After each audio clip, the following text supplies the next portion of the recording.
Hello दोस्तों। तो कैसे हैं आप? तो आज हम लोग स्टार्ट करेंगे प्रेसिडेंट एंड वाइस प्रेसिडेंट से रिलेटेड एमसीक्यू, जो कि एग्ज़ाम में पूछा जाता है, उससे रिलेटेड। ठीक है, बहुत ही इम्पोर्टेंट एमसीक्यू है ये।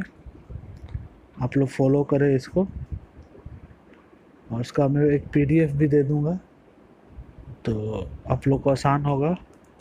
ठीक है, इस वीडियो को पूरा देखिएगा। ये टोटल सवाल जो रहेंगे अराउंड 70 के अराउंड सवाल रहेंगे, जो कि मैं 2 पार्ट में निकालूंगा। ठीक है, प्रेसिडेंट और वाइस प्रेसिडेंट के ऊपर में ये सवाल रहेगा, एमसीक्यू। तो चलिए शुरू करते हैं। Let's begin. पहला सवाल आप देख रहे हैं, which one of the following is the correct sequence of person who's occupied the office of the president of India right from the beginning? बता सकते हैं? इसका आंसर नंबर सी है, राजेंद्र प्रसाद, एस राधाकृष्णन, जाकिर हुसैन एंड वीवी गिरी। ठीक है, विच one of the following is the discretionary power of the president? इसमें से कौन सा पावर प्रेसिडेंट के लिए है, बता सकते हैं? नंबर, इसका आंसर है, हाँ देखिए, जो सेकंड ऑप्शन है, to return the bill with the objection, फिर है टू डिटेन द बिल, और नंबर 6 पॉइंट है टू मैसेज द पार्लियामेंट। ये 3 इम्पोर्टेंट डिस्क्रिशनरी पावर है प्रेसिडेंट का। ओके, चलिए आगे बढ़ते हैं। In the event of a vacancy in the office of both the president and the vice president of India, the person who perform the duty of a president कौन करेगा? अगर आपका देश में, हमारे देश में अगर प्रेसिडेंट और वाइस प्रेसिडेंट दोनों अगर नहीं है, तो उसके जगह पे पता ही है कौन होते हैं, हमारे चीफ जस्टिस ऑफ इंडिया। ठीक है, ये जो प्रेसिडेंट और वाइस प्रेसिडेंट एमसीक्यू के बाद मैं chief justice of India then prime minister of India का एमसीक्यू स्टार्ट करूँगा। ओके, चलिए आगे बढ़ते हैं। The president of India is elected by the proportional representative system by a single transferable vote. This implies that, क्या होगा? Elected MPs and MLA of a state have a different number of votes. All the MP MLA, देख लीजिए B C D में से कौन सा है। तो इसका सही आंसर है number A, elected MPs and MLA of a state have a different number of votes. ठीक है, how many time president of India can seek ए री इलेक्शन ऑफ हिज पोस्ट? ठीक है, इसका आंसर डी है, एनी नंबर ऑफ टाइम। ठीक है, which of the flowing appointment is not made by the president of India? इनमें से कौन सा अपॉइंटमेंट जो है प्रेसिडेंट ऑफ इंडिया नहीं कर सकता है, बता सकते हैं? नंबर 6 का स्पीकर ऑफ द लोकसभा जो है वो प्रेसिडेंट अपॉइंट नहीं कर सकता। इसका मतलब ये है कि chief justice of India, chief of air staff and chief of army president of India appoint कर सकता है। ठीक है, in case of president wishes to resign, to whom is he address his resignation letter? किसको देगा अगर वो resign करना चाहता है तो? इसका आंसर वाइस प्रेसिडेंट है। ठीक है, number C. What is the maximum age limit prescribe for the post of the president of India? बता सकते हैं? नंबर डी, यहाँ कोई एज लिमिट नहीं होता हमारे यहाँ पे कोई भी पॉलिटिशियन के। मैक्सिमम एज में और अब इनका कोई लिमिटेशन नहीं है। आज़ादी से लेकर अभी तक कौन कौन से प्रेसिडेंट सिलेक्ट हुए हैं as a president of India, उसका भी लिस्ट आपके स्क्रीन पे फ्लैश हो रहा होगा, एक बार देख लीजिए पॉज करके, वो भी इम्पोर्टेंट है। ठीक है, चलिए नंबर 9 स्टार्ट करते हैं।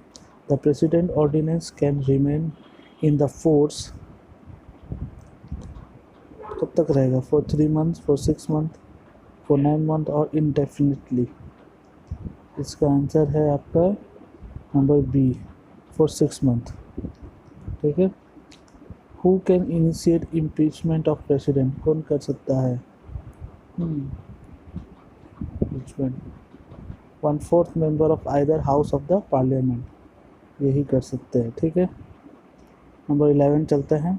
11 में बोला है the president of India is elected by the number of electoral college which does not includes, कौन सा पॉइंट होगा? Number D, the elected member of the state of the legislative council according to article 72 which of the following statement indicates the difference between the commutation and respite? Number A, commutation कहाँ charge होता है? Charge the character of the sentence but respite reduce the amount of sentence। ठीक है, ये president के ऊपर में power रहता है। Which of the following are available to the president of India but not the governor of the state, कौन सा पावर रहता है आप बता सकते हैं? Power to grant pardon in case of death sentence, diplomatic power रहता है, power to veto the bill pass by the state legislature, या पावर टू डिक्लेयर इमरजेंसी। आपको तो पता ही है इंदिरा गांधी के टाइम में इमरजेंसी लागू किया गया था, तो नंबर 4 पॉइंट तो है ही। और अगर वो चाहे तो किसी का डेथ सेंटेंस को मतलब फांसी की सज़ा को माफ़ भी करवा सकते हैं। तो नंबर 1 13 का 1 और 4 यानी ऑप्शन ए है। ठीक है। तो 14 का देखिए, with the reference to the presidential election of India consider the following statement. ठीक है, करके देखिए। So the nomination paper of the candidate of the presidential election should be signed by at least 50 electoral as a prosper and another 50 as a seconders। बता सकते हैं। और ये क्या है? तो किसका सिक्योरिटी डिपॉजिट नहीं, ये नहीं है, तो इसका 14 का ए ही आंसर है। ओके, तो आगे बढ़ते 15। Consider the following statement. ठीक है, इनमें से कौन सा स्टेटमेंट सही है? The president of India can not return the money bill to the Lok Sabha for reconsideration during the period of a national emergency. The president of India can make ordinance even the parliament is in session. Which of the correct है बताइए। तो जहाँ तक मुझे याद है number 2 तो नहीं होना चाहिए, नंबर 1 होगा। सो ये आपका ओनली 1 जो है वही है। प्रेसिडेंट मनी बिल को लोकसभा में नहीं ला सकते हैं किसी चेंजेस के लिए। ठीक है। 15 का ओनली 1 यानी ऑप्शन ए आंसर है। Who is the president of India at the time of proclamation of emergency in the year 1975। बहुत फेमस है, बहुत इम्पोर्टेंट क्वेश्चन है। इमरजेंसी जब लगा था तो कौन थे हमारे प्रेसिडेंट? फ़खरुद्दीन अली अहमद। 16 का आपका C. Which of the one of the following is not a correct, इनमें से कौन सा स्टेटमेंट करेक्ट नहीं है? The president shall be elected as a member of the electoral college. The electoral college consist of all the member of both houses of the parliament and selected member of a legislative assembly of the state. The election of a president is held according with the proportional representative by the single transferable secret ballot system, or the president takes oaths from the chief justice of India। ठीक है, बता सकते हैं इसका जो number B है वो सही नहीं है। बाकी सारा स्टेटमेंट प्रेसिडेंट को लेकर सही है। प्रेसिडेंट को ये चीफ जस्टिस ऑफ इंडिया के सामने शपथ लिया जाता है। ठीक है, और president elected by the member of electoral college. ठीक है, और इनका जो है वो बैलेट पेपर में होता है। ठीक है, इनका इलेक्शन जो होता है वोटिंग मशीन नहीं है इनके लिए। ठीक है। Consider the following statement. अब इनमें से कौन सा स्टेटमेंट सही है? ये CDS 2008 में भी आया था। तो ईपीएफओ के लिए तो बहुत इंपॉर्टेंट है कि सीडीएस वाला पेपर ज़रूर देखें, क्योंकि लास्ट टाइम सीडीएस वाला पेपर से कुछ कुछ जीके मैच कर रहा था। Okay, the president may, by writing under his hand, address to the vice president, resign his office. Executive power of union is vested in the president. कौन सा सही है दोनों में से इसका सही जो है आपका है, मैं अगर पढ़ूँ तो नंबर सी होना चाहिए, बहुत सही है, दोनों है, ठीक है। Which of the following has a power to initiate the motion in the impeachment of the president of India? ये बताइए, बहुत इंपॉर्टेंट है ये number 19। Both the house of the parliament, यानी लोकसभा राज्यसभा दोनों मिलकर अगर चाहेगा तो हटा सकता है। The constitution authority of the president of the two make the provision for the discharge of a duty of a governor in extraordinary circumstances under the act. कौन सा आर्टिकल कौन सा आर्टिकल के अंदर में आता है? नंबर 20 का ए, आर्टिकल 160। आर्टिकल 160 क्या कहता है? ये कहता है कि the constitution authorises the president to make the provision for the discharge of duties of governor in extraordinary circumstances. ठीक है, गवर्नर का कुछ ड्यूटीज़ को अगर डिस्चार्ज करना चाहता है, कुछ चेंज करना चाहता है, तो वो प्रेसिडेंट कर सकता है अंडर द आर्टिकल 160। ठीक है, और आगे बढ़ते हैं। Which one of the following is not a constitutional prerogative of the president of India? ठीक है, 21 का आंसर है B, returning a money bill for reconsideration. मतलब इनमें से कौन सा चीज़ जो ये नहीं कर सकता प्रेसिडेंट? तो returning ordinary bill for reconsideration ये कर सकता है, डिसॉल्विंग द लोकसभा कर सकता है, अपॉइंटमेंट द प्राइम मिनिस्टर कर सकता है। ठीक है, which of the following is और आर नॉट करेक्ट? ठीक है, इनमें से कौन सा चीज़ जो है करेक्ट नहीं है, आप बता सकते हैं? तो इसका आंसर है आपका 22 का आंसर है A, only one when the vice president perform the duty of the president in his absence, he ceased to be ex officio chairman of the Rajya Sabha. ठीक है, who hold the power to appoint the nominees from Anglo-Indian community in the Lok Sabha? कौन कर सकते हैं, कौन बुला सकते हैं? तो ज़्यादातर तो इसका तो आंसर जो बी होता है, प्रेसिडेंट ऑफ इंडिया ही बुला सकते हैं, नॉमिनेट किया जा सकता है। According to Constitution of India, it is the duty of the President of India to cause to be laid before the Parliament which of the following? ये UPSC 2012 में भी आया था।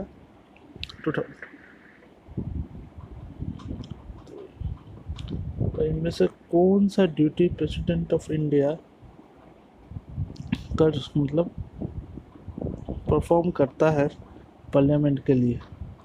सो इसका आंसर है number C, recommendation of the union finance commission, report of CAG and the report of the national commission for the schedule caste. ठीक है, आगे बढ़ते हैं। Which of the following of Indian constitution prescribe the eligibility condition for the reelection to the post of the president of India? ठीक है, ये हमारा जो प्रेसिडेंट ऑफ इंडिया जो है आर्टिकल 52 से लेकर 72 तक में आता है। जो इसका आंसर तो होना चाहिए था 25 का, जहाँ तक मुझे लगता है लास्ट वाला ही होना चाहिए, article 57। Consider the following statement, कौन सा सही है? 26 का अब आप दोनों पॉइंट पढ़ के देखिए, ये UPSC 2014 में भी आया हुआ था। सो उसका आंसर है A, only one, President shall mark for the more convenient transaction of the business of the government of India for all allocation among the minister of the said business. Okay, आगे बढ़ते हैं। The vacancy of the office of the President of India must be filled up within कितना दिन में? जो अगर president का अगर ऑफिस खाली है वो कितना दिन में फिलअप किया जा सकता है, करना चाहिए? ठीक है, बता सकते हैं 6 महीना के अंदर में, ठीक है, 6 month. Who has the right to seek the advisory opinion of the supreme court of the India of any question of law, बता सकते हैं। इसका है 28 का B, the president. Okay, under which of the following article the procedure of removal of president of India through the process of impeachment has been laid down। कौन सा article से हम लोग इनको निकाल सकते हैं अगर कुछ ड्यूटी जो है मतलब कुछ हुआ होगा हटाना चाहते हैं तो इसका आंसर है नंबर बी, आर्टिकल 61। ठीक है, who among the following is an are appointed by the president of India, किसको प्रेसिडेंट ऑफ इंडिया अपॉइंट कर सकता है। ठीक है, तो इसका आंसर है A, vice chairman of planning commission, यानी चेयरमैन ऑफ प्लानिंग कमीशन और एडमिनिस्ट्रेशन ऑफ इंडियन टेरिटरी, यानी नंबर 1 एंड नंबर 2 को अपॉइंट कर सकता है, नंबर 3 को नहीं। ठीक है, administrator of the Indian territory को नहीं होता है। ठीक है, इसका आंसर नंबर ए है। ठीक है, फिर आगे बढ़ते हैं question number 31। The power of the president to issue the ordinance is a relics of, कौन सा एक्ट के अनुसार है बताइए। Number B, government of India act 1919। ज़्यादातर इस तरीके का अगर कुछ आता है गवर्नमेंट ऑफ इंडिया एक्ट 1990 1995 तो ज़्यादातर आंसर 1919 होगा। अगर आपको सपोज़ कीजिए आंसर नहीं आ रहा है तो 80% चांसेस जो होता है इस तरीके का क्वेश्चन का गवर्नमेंट ऑफ इंडिया एक्ट 1919 ही होता है। ठीक है, चलिए, which of the following is an are corrected, तो इसका आंसर होगा, अब ध्यान से पढ़िए क्वेश्चन नंबर 32, नंबर सी है आंसर, यानी 1 एंड 2 जो है कोड जो है सही है। The president can only impeach if he violate the provision of the constitution, अगर कॉन्स्टिट्यूशन के में कुछ भी छेड़छाड़ अगर किया जाता है तो उनको हटाया जा सकता है। The charges of impeachment against the president shall B prefer only in Lok Sabha, इनका जो इम्पीचमेंट का जो रहेगा हटाने का जो नियम है वो सिर्फ लोकसभा में ही पारित किया जाता है। ठीक है, which of the following statement relating to the election as the president of India is or are the person above the age of 35 year eligible for the post of the, हाँ ये भी क्वेश्चन बहुत important है कि कौन सा as से आप प्रेसिडेंट ऑफ इंडिया बन सकते हैं। ठीक है, प्रेसिडेंट बनने क्या क्राइटेरिया होना चाहिए। ठीक है, तो इसका क्राइटेरिया होना चाहिए, ऐसे तो सारे इम्पोर्टेंट ही नज़र आ रहा है। हाँ, इसका आंसर नंबर सी ही है, 1 2 3। हाँ, person above the age of 35 होना चाहिए। सेकंड, हाँ, president of India is eligible for the reelection more than 1 time, चाहे मोर देन 1 टर्म के लिए। A person is not eligible for the election as the president of India if the person holds the office of profit, अगर वो कुछ और post में है तो वो प्रेसिडेंट ऑफ इंडिया के लिए पोस्ट में एलिजिबल नहीं होगा। ठीक है, चलिए अब आखिरी 2 क्वेश्चन में चलते हैं। हाँ, the authority of specific age to which caste shall be deemed to be schedule caste rest with, number 34। अगर आप देखेंगे नंबर 34 का आंसर है डी, हाँ, प्रेसिडेंट। हम प्रेसिडेंट के बारे में पढ़ रहे हैं तो प्रेसिडेंट ही आंसर होगा इसका।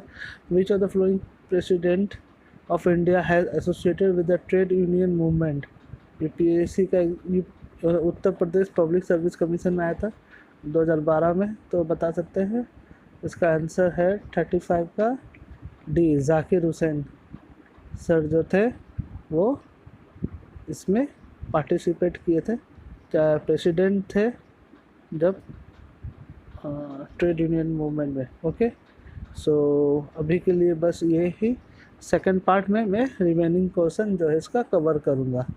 तो तब तक के लिए बाय। बहुत जल्द मिलते हैं। अच्छे से पढ़िए, स्टे सेफ। ओके, चलिए।